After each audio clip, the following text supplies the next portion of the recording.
ஒரு நாட்டுல இருந்து இன்னொரு நாட்டுக்கு ஏன் போவாங்க அப்படின்னா, உழைச்சு, சம்பாரிச்சு அவங்களுடைய சொந்த நாட்டுக்கு காசு அனுப்புறதுக்காக, அதுவும் லீகலா விசா எல்லாம் எடுத்துட்டு சட்டப்பூர்வமா போவாங்க.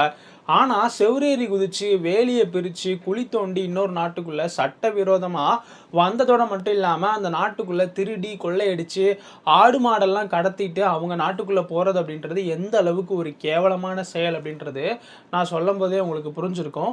அப்பேற்பட்ட ஒரு செயல செஞ்சிருக்காங்க பங்களாதேஷ்காரங்க. இந்தியாவினுடைய திரிபுரா மாநிலத்தில கோவாய் டிஸ்ட்ரிக்ட் அப்படின்ற இடத்துல இருக்கக்கூடிய பிதியாபில் வில்லேஜ் அப்படின்ற இடத்துல. இது வந்துட்டு பங்களாதேஷ்லேருந்து 3 கிலோமீட்டர் இந்தியாவுக்குள்ள இருக்கக்கூடிய வில்லேஜ். இங்க 3 பங்களாதேஷ்லேருந்து வந்த கொள்ளைக்காரர்கள், சட்டவிரோதமா வந்தவங்க என்ன பண்ணியிருக்காங்க அப்படின்னா, அங்க இருக்கக்கூடிய மாடுகள திருடிட்டு பங்களாதேஷ்குள்ள போறதுக்கு ட்ரை பண்ணியிருக்காங்க. அந்த நேரத்தில அந்த ஊர்க்கார் ஒருத்தர் பார்த்து அவங்கள தடுக்க முயற்சி பண்ணியிருக்காரு. அவங்க கூர்மையான ஆயுதங்களால இந்த இந்திய கிராமத்த சேர்ந்த அந்த ஒரு மனுஷன தாக்கியிருக்காங்க. அத பார்த்த ஊர் மக்கள்லாம் வந்து திருப்பி தாக்கும்போது அந்த 3 பங்களாதேஷிகளும் இறந்து போயிட்டாங்க. இந்த ஒரு செயல செஞ்சதுனால அவங்களுக்கு இப்பேற்பட்ட ஒரு நிலைமை வந்திருக்கு.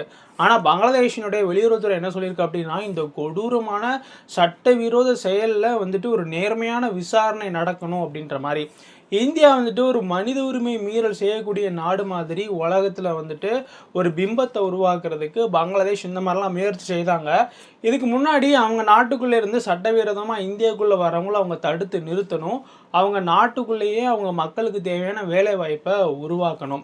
சிவிலியன்ஸ் மாரி இல்லாம மாரி செயல்படக்கூடிய இந்த பங்களாதேஷிகள பொறுத்தளவுக்கு, அவங்க பண்றது தப்பு இல்ல. ஆனா அவங்களுக்கு எதிர்ப்பு தெரிவிக்கிற வகையில இந்திய கிராமத்த சேர்ந்தவங்க செஞ்சது மிகப்பெரிய தப்பு அப்படின்ற மாரி போர்ட்ரே பண்ணதாங்க. அதுக்கான விளக்கத்த இந்தியாவுடைய வெளியுறவுத்துறை அமைச்சகம் தெள்ளத் தெளிவா பங்களாதேஷ்க்கு இன்னைக்கு குடுத்திருக்கு. நம்ம சேனல சப்ஸ்கிரைப் பண்ணாம பார்க்குறவங்க சப்ஸ்கிரைப் பண்ணிடுங்க. ஓஹோ! அப்படியா? ஆமாடே.